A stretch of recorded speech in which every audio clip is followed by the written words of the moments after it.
With Bryce Young out with an injury and Andy Dalton starting, the Panthers lose 40-9, and Andy Dalton had a game so bad that it just makes you wonder, how did this guy used to be good in the NFL? Yeah, for the Panthers in this game, Bryce Young out with an ankle injury, and I gotta be honest, I've been saying it kind of all week, but it's just been a bummer that Bryce Young couldn't play in this game, because I think that the Panthers would have actually had a real shot, obviously, if you have your starting quarterback. But I knew with Dalton, they weren't going to win the game. However, the performance that Dalton put out there is up there on the short list right now with worst quarterback performances of the year. I mean, that was up there with some of the Jake Browning performances.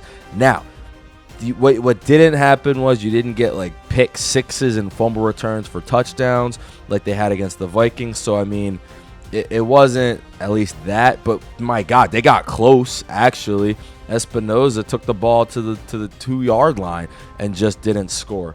But let's detail it, man. Andy Dalton was awful. He was really bad. Now, everyone on the team was bad this game, but Andy Dalton was the main component. And I say this is why I think QBs are a win stat. Quarterbacks have so much to do, so much involved with the entire game and kind of wins and loses, that when it's 3-0, early in the game, you're down 3-zip, your running game starting to work, you're playing the defense that is 30th in the league in rush defense.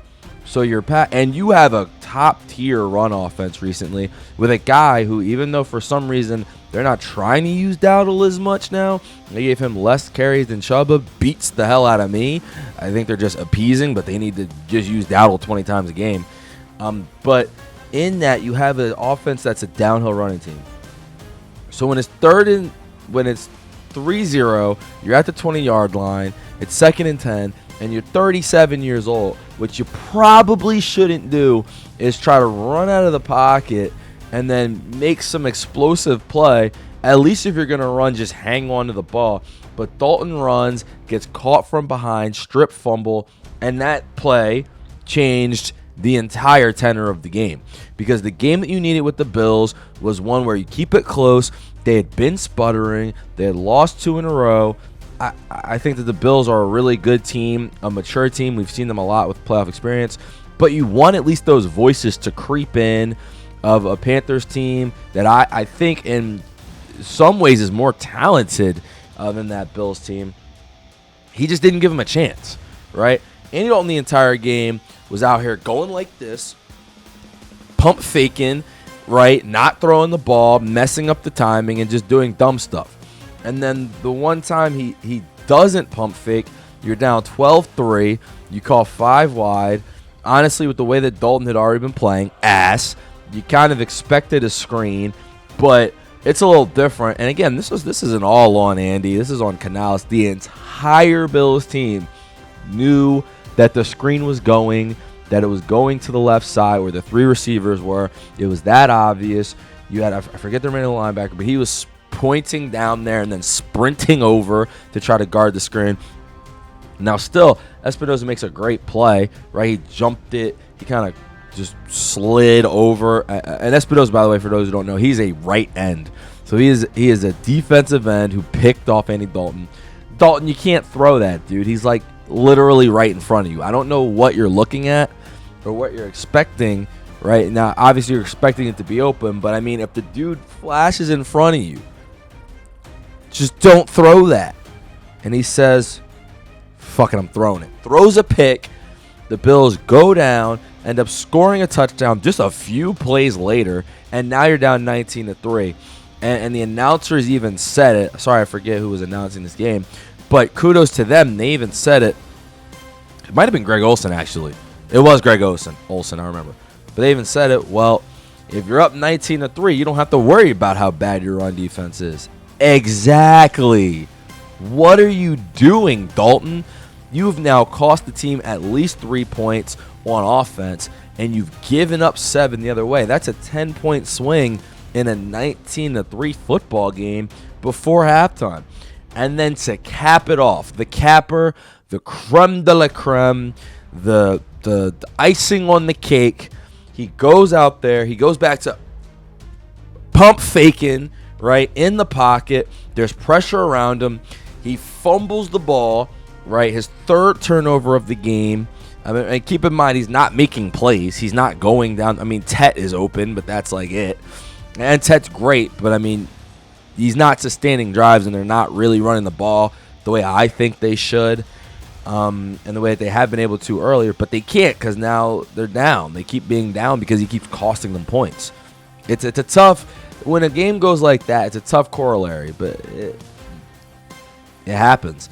But on the play where he fumbles this football, right, and the Bills recover, and then they go up 26-3, and then the game's over because Andy Dalton ain't coming back from no fucking 26-3. No, it was already 26-3. Sorry, so it was to make it 33-3. On the play, bro, I looked at it. He didn't even get touched. The ball didn't get touched. It just slips out of his hand. Dalton, what are you doing, dude? Like, that's awful. That can't happen. And Andy Dalton was just atrocious on Sunday. Now for the Panthers, they are announcing Bryce. He only has a high ankle sprain, so maybe you don't have to deal with this for long. But I don't know. We're in an interesting place to me with these backups, where I don't think you can have one of these older veteran backups who I almost would rather. I mean, Tyler Huntley did a great job. You saw that. I'd rather someone who can at least make some plays with their legs. I know I'm asking for a lot. Malik Willis, we saw him be good with the Packers because you can kind of run the ball more, kind of have some more creativity on offense, as opposed to the Red Rocket, who now looks like a water pistol, who can't really, he's old, so he can't throw the ball down the field. He can't run. Andy Dalton used to have some speed to him. He used to be, elusive and run the football. At a TCU, that was actually one of his strengths. Right now, he got none of that. He's old. He's 37. What do you want him to do? What I need him to do is not turn over the ball in this game and completely shoot the team in the foot. Defensively, they were getting absolutely obliterated. James Cook was cooking them. And let me look this up just to double check. But I believe that James Cook ended up, yes, he did, 216 rushing yards, 2 touchdowns. He had a 64-yard touchdown run.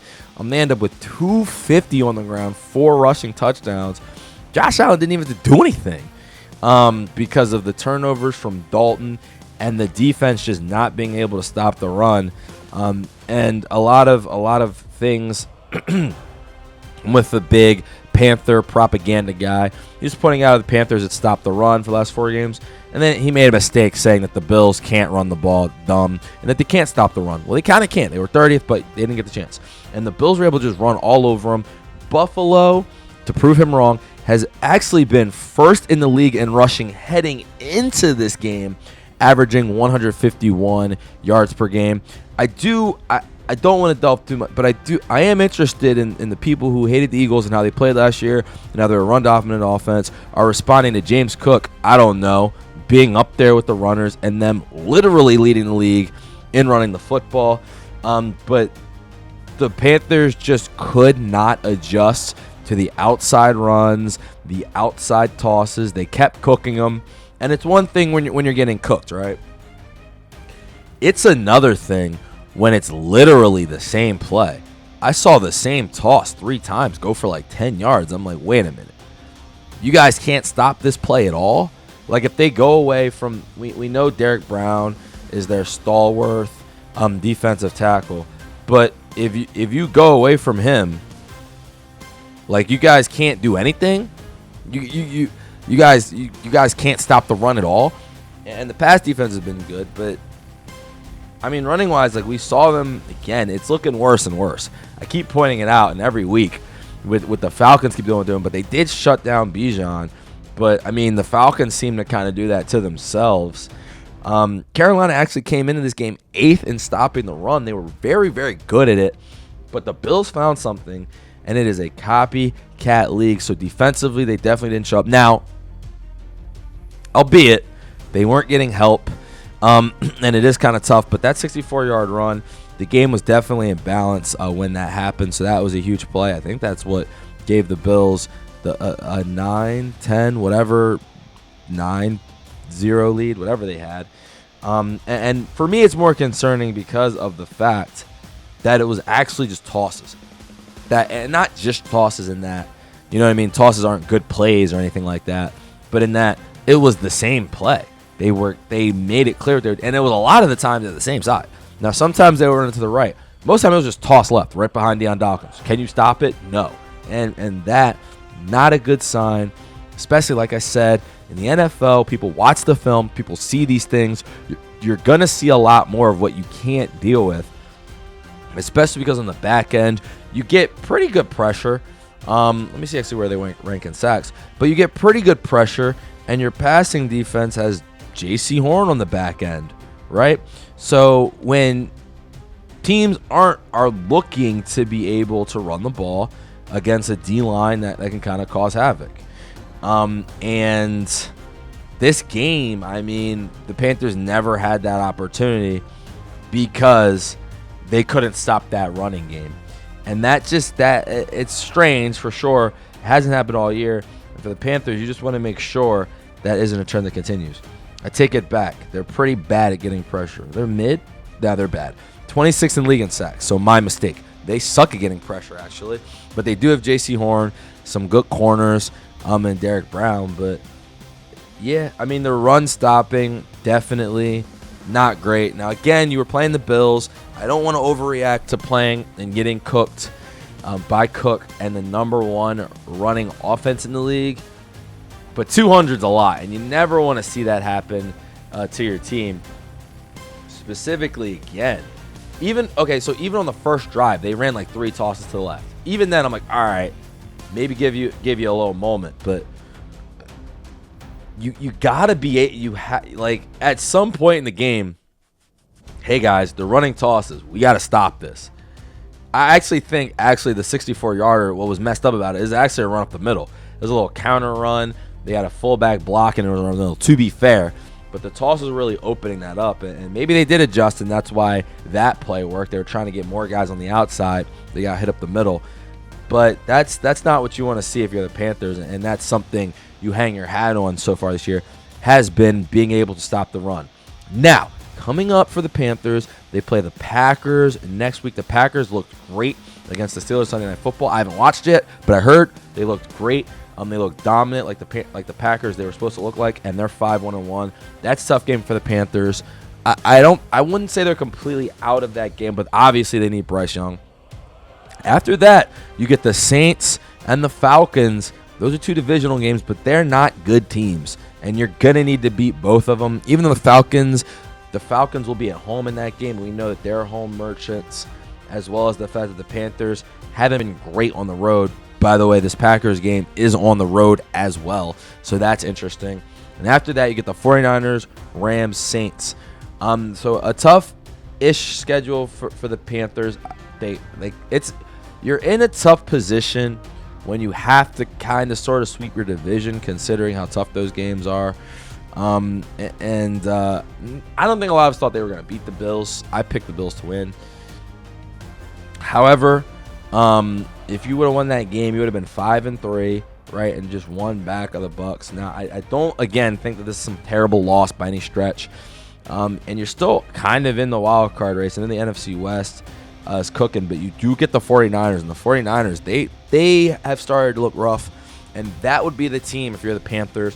The 49ers right now are 5-3. They're kind of at that 7 spot. Them and the Bears. Did they play the Bears? I feel like they did play the Bears. Let me look it up. I feel like they played the Bears or play the Bears. But those 2 games, at least that 49ers game, they don't play the Bears. So at least that 49ers game, that's such a big game because you want the tiebreaker and obviously to give them a loss. That's not for 4 weeks. So a long way to go there, but I think that their entire season is going to kind of come down to that game because, I mean, after that you get Rams. They're going to have to beat the Bucs twice. They play the Bucs. They're going to beat the Bucs once, but they play them twice, and then the Seahawks. So this is their last 5. Rams, Saints, Bucs, Seahawks, Bucs. That's a tough schedule. I know the Saints sucks, but still. So you got to you really would like a Packers win here to get back on track. That's a tough ask right now. But we shall see what happens with the Panthers going forward. I think it's clear. I know I talked about him early in the year, and I was talking a lot of shit. Bryce Young, they need him. He started actually getting into his own, and I think you would have seen maybe not a win, but a much different and a much better looking performance from this Panthers team.